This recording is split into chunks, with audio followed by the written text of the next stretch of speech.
black woman walked into a luxury hotel, dressed in simple tracksuits, but the front desk staff looked at her like she was nothing. They refused to serve her, mocked her, and even suggested she belonged in a shelter. Moments later it revealed she's the new CEO of the entire hotel chain, and karma is about to hit harder than ever. Stay tuned.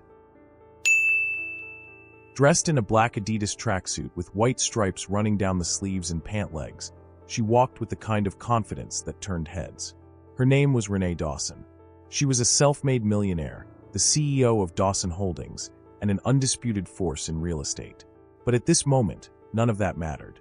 To Brooke Holloway and Madison Price, the two front desk receptionists standing behind the sleek mahogany counter at the Levington Grand Hotel, a five-star luxury landmark known for its exclusivity, Renee was nothing more than an out-of-place intruder. Brooke, a blonde in her late 20s, leaned forward slightly, her sharp blue eyes scanning Renee's outfit with an unimpressed smirk.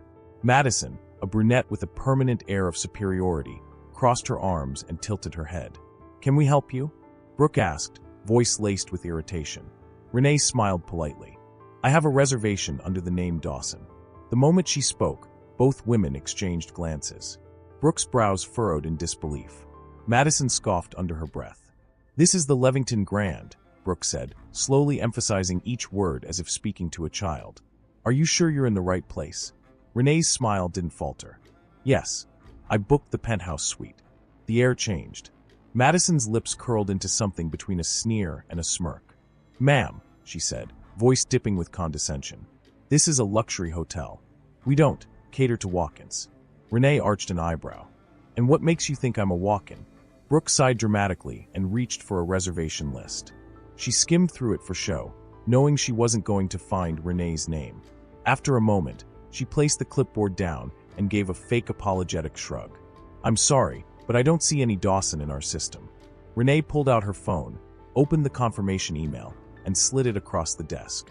"Check again." Brooke barely glanced at it before shaking her head. "That must be a mistake. Maybe you booked the wrong hotel." Madison chuckled under her breath. "Or maybe," she said, her voice dropping to a whisper, "you should try a shelter." The insult hung in the air like a slap. The few guests in the lobby had started to notice the tension. An older white couple by the fireplace exchanged knowing looks.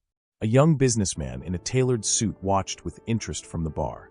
Renee inhaled deeply, steadying herself. She had been in boardrooms with billionaires, had sealed multi-million-dollar deals over steak dinners, and had navigated through corporate America, where she was often the only black woman in the room. But this moment felt like every microaggression, every side eye, every underestimated glance balled up into one. She squared her shoulders. "Call your manager." Brooke let out a dramatic sigh. "Ma'am, the manager is busy." "I'll wait." Brooke and Madison hesitated. The last thing they wanted was a scene. But before they could dismiss her again, a deep voice boomed across the lobby. "What the hell is going on here?" Heads turned as Arthur Levington Jr., the hotel manager, strode forward. A stocky man in his mid-50s with graying hair. He wore a navy blue suit with a gold Levington Grand pin on his lapel. "Mr. Levington," Madison started, her voice suddenly sugary sweet. "We were just dealing with a situation." Arthur's eyes landed on Renee. His breath caught in his throat. His entire face drained of color. "Ms. Dawson," he stammered. "I wasn't expecting you so soon." Brooke and Madison blinked. "Wait." Arthur stepped forward, nearly knocking over a vase of white roses on the counter. "My sincerest apologies," he said hurriedly. "This is unacceptable. Did these two give you trouble?" Renee crossed her arms. "Oh, just a little," she said, her voice dripping with sarcasm. "Apparently, I don't belong here." Arthur turned to the two women.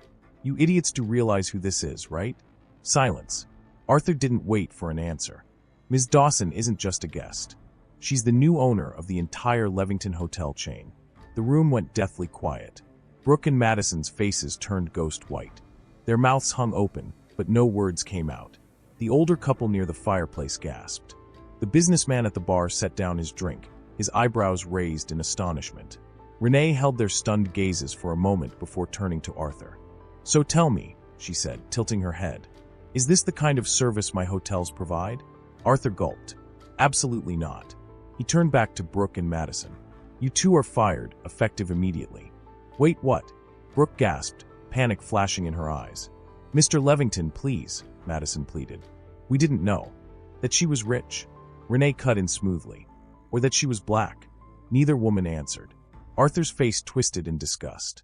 "Get your things and get out." The women hesitated before scurrying away, their heels clicking against the marble floors. Arthur turned back to Renee, rubbing his forehead. "Ms. Dawson, I can't begin to apologize." "Save it," Renee said, pocketing her phone. "Let's just hope this is the last time something like this happens at my hotel." She picked up her bag, turned on her heel, and walked toward the elevators. The murmurs in the lobby grew louder as people processed what had just happened. As the golden elevator doors slid shut, Renee exhaled deeply, a small smile playing on her lips. Some people learned the hard way. Wait a second. Tell us where you're watching from in the comments. And don't forget to subscribe for more powerful stories like this. The morning sun spilled golden light over Chicago's skyline as Renee Dawson stepped onto the penthouse balcony of the Levington Grand. The night before had been interesting. After firing Brooke and Madison, Arthur Levington Jr. had practically begged for her forgiveness. The humiliation in his voice was satisfying, but Renee knew the real work was just beginning. This wasn't just about a bad customer service experience. It was about something bigger. She had spent her life fighting stereotypes. She had built her empire from the ground up, proving to every doubter, every boardroom skeptic, that she belonged.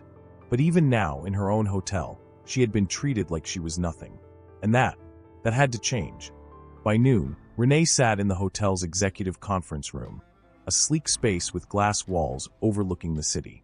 The entire senior management team of the Levington Grand was seated around the long, polished table. Arthur Levington Jr. stood nervously by the window. He was sweating. Across from him, a man in his late 60s, William Levington Sr., the hotel's founder, watched with cold, piercing eyes. Renee had requested this meeting. And when the new owner requests a meeting, everyone shows up. She leaned back in her chair, fingers tapping against the armrest. "Let's get straight to it," she said. "What happened last night? That wasn't just a mistake. That was a reflection of this company's culture." Arthur cleared his throat. "Ms. Dawson, I assure you, we take diversity very seriously." She held up a hand. "Cut the corporate nonsense. 2 of your employees felt so comfortable in their racism that they thought it was acceptable to humiliate a paying guest." She narrowed her eyes. "That tells me that this is bigger than just them." The room fell silent. Renee exhaled and sat forward. "I've looked into your hiring practices. Do you know what I found?" Arthur shifted. You have a diversity problem. 85% of your front-facing staff are white. Less than 5% of your management positions are held by people of color. And let's not even get into the pay disparities." Arthur's face turned red. William Levington Sr. steepled his fingers, watching intently. Renee continued. "Now, I could just fire a few people, make an example out of them, and call it a day. But that won't change the system." She glanced at the team. "So here's what's going to happen." Arthur gulped. "First, we're rolling out mandatory anti-bias training for all employees. Second, we're restructuring the hiring process to ensure fair opportunities for everyone, not just the people who fit the look. Third, I'm launching a full-scale audit of every single one of my hotels." The executives exchanged uneasy glances. They weren't used to being challenged like this. Arthur tried again. "Ms. Dawson, these changes, they might be difficult to implement." Renee let out a low laugh.